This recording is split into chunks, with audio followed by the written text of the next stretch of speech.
Good morning. Today on the Garage Engineer, we are going to be working on some hold downs for the CNC machine.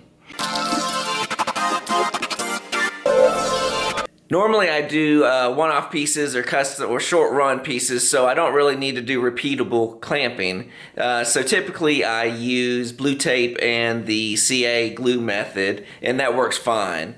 But this year we're going to be doing a lot more of our Lake Lanier art pieces, and I was going to be replicating that quite a few more times, so we're going to be doing some production on. So I figured this would be a good time to start doing some repeatable clamping so that I can turn out pieces more quickly. So for my CNC setup, I've got a 1 meter by 1 meter bed X-carve, and I've never really been into the T-tracks, or I didn't do any of those threaded inserts where you drill a bunch of threads all the way up and down your wasteboard. I typically just put a wasteboard on top of the original wasteboard. I use that more for just structure, and I put a wasteboard that I change out when I need to on top. So I would just use the blue tape and CA method on here, and that wouldn't be a problem. But last night I was testing out some clamping. This is going to be the clamping area for our art pieces that we're going to be doing. And what I did was I just placed some of these threaded inserts into the board. So I did want to show you installing one of them. We're going to do one up there. But this is pretty much the setup. The first thing I did was installed a calibrated corner. This is calibrated to the Y, and the X axis of the machine is milled out, so I know that is going to be square to the machine. So I just needed some hold downs for the piece. To show you what I've got a pack of these Easy Locks. What they are threaded inserts. I like to use 1/4-20s, so they got a 1/4-20 threaded on the inside, and then bigger threads on the outside, so you just drill your hole and then you screw them down into the hole. So once I found the location of where I want to put the stop, I'd like to drill a pilot hole just to get things started. And the package says to use 25/64 drill bit, but I found that was a little bit too snug for MDF, and it was breaking the MDF. So the bit I'm using here is a 13/32, and that gives a little bit more room for the threads to go in there and not jam up as tight.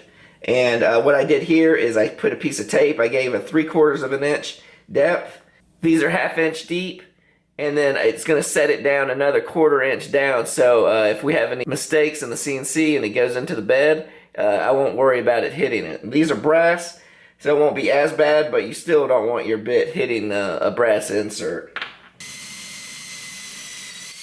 So these inserts come with a slotted top to help you screw it down into your bed. However, to get it started and make things a little easier, because I don't have a screwdriver that's wide enough to go all the way across, I'm going to show you a different method. What I like to do is take this 1/4 inch threaded bolt and put 2 nuts on there, and that will create a stop. So you have 2 bolts, and then what we'll do is put the threaded insert on there, making sure not to go too far past the bottom, because you don't want the bolt to bottom out. See, that's too far, the bolt's sticking out the bottom, so make sure you just bring it up, and then you jam the 2 nuts up so that it won't move. So first we'll get our bolt started straight by hand, and then we'll take our 7/16 wrench, and then we can install it the rest of the way. Now this will only take us to be flush with the board. We're going to have to do the rest of it with a screwdriver. Now we just back the bolts off.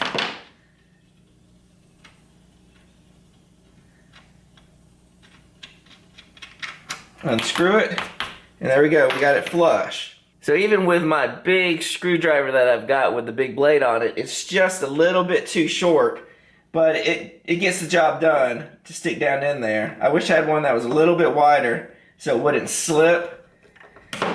See, you hear that slipping? But we'll get it done. It eats the top of it off, but as long as we get it down 1/4 of an inch, we'll be fine. So there you go. This is the top of the board, and then you've got our insert. It's about 1/4 of an inch recess down into our hole. I'm going to take a little bit of a sanding block, sand it just to get the ridge up, but it really shouldn't pucker anything up too bad. Just to get the just a little bit of the edge off. So last night when I was testing it, I did make these simple hold downs. They're 5 inches long and 1 inch thick or wide, and I cut out little recesses on each side, and then a bolt hole to fit the 1/4 inch bolt to go down here. And that's what I was doing here when I was testing it. So I just got a 1/4 inch bolt with a nut on it and a washer, and it goes right in there. And you can you can rest the clamp right on the material and then just screw it down. And this method works fine, and it's really tight. I mean, this doesn't move. It's tight like it is. So last night I was just messing around and I made a cam myself, drew a circle with a handle on it, and it just wasn't clamping right. Let me show you what happened. So install the cam. I'm just screwing the 1/4 inch bolt into the insert in the table. I got a lock nut just to lock it down. So it's movable now. I'm going to have to put a little shim right in here. So here's a shim that I can just stick in here to make up a little bit of difference. Now I lock it in, but I'm getting a little bit of movement. You've got to be right on a particular spot. It's got to be even. The highest point's got to be even with this, or if not, it's loose and it just moves. Even if you lock it, there's one little spot where it's perfect.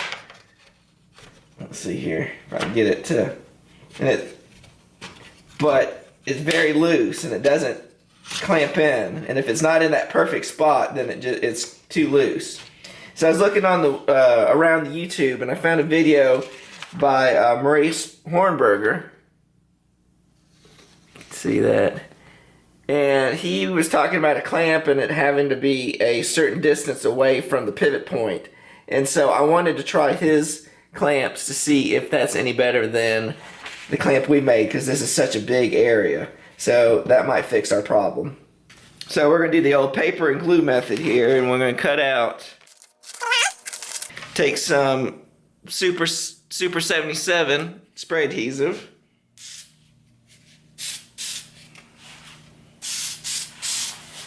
We'll let that set up and we'll stick it to our piece of wood.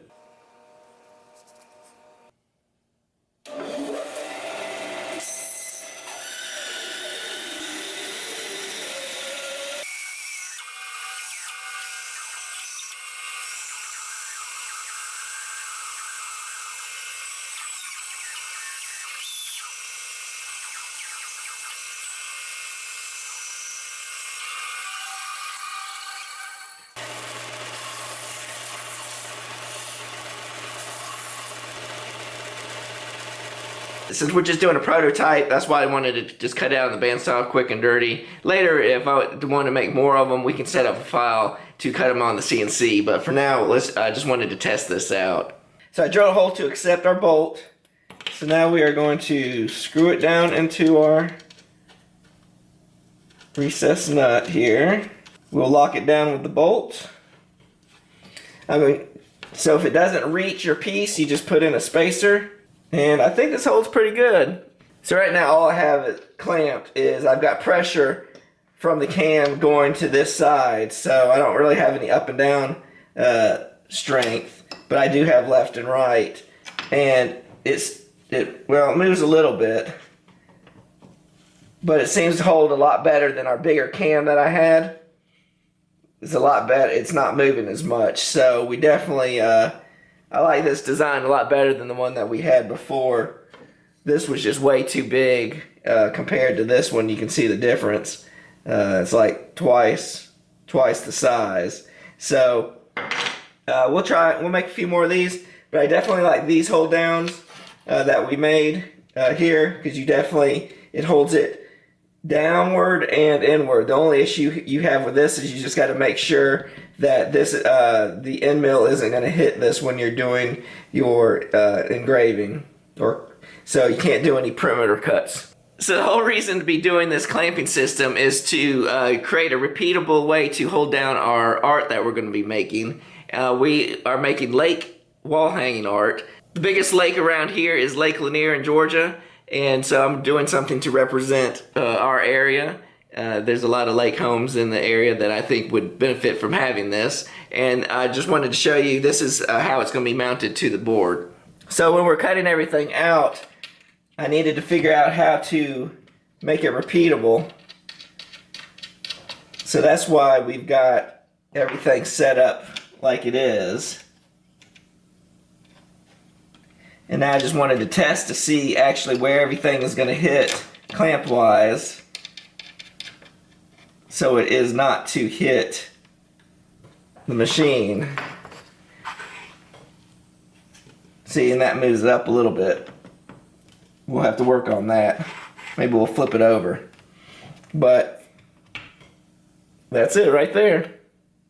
So we'll see how that goes. Well, thanks for following along in this week's video. We've got a lot of great builds coming up in the next couple of weeks. And so this week I just kind of wanted to show you something a little informally, kind of what behind the scenes of what's going on what we're doing in the workshop. And remember the ABCs of making. Always be creating. Till next time.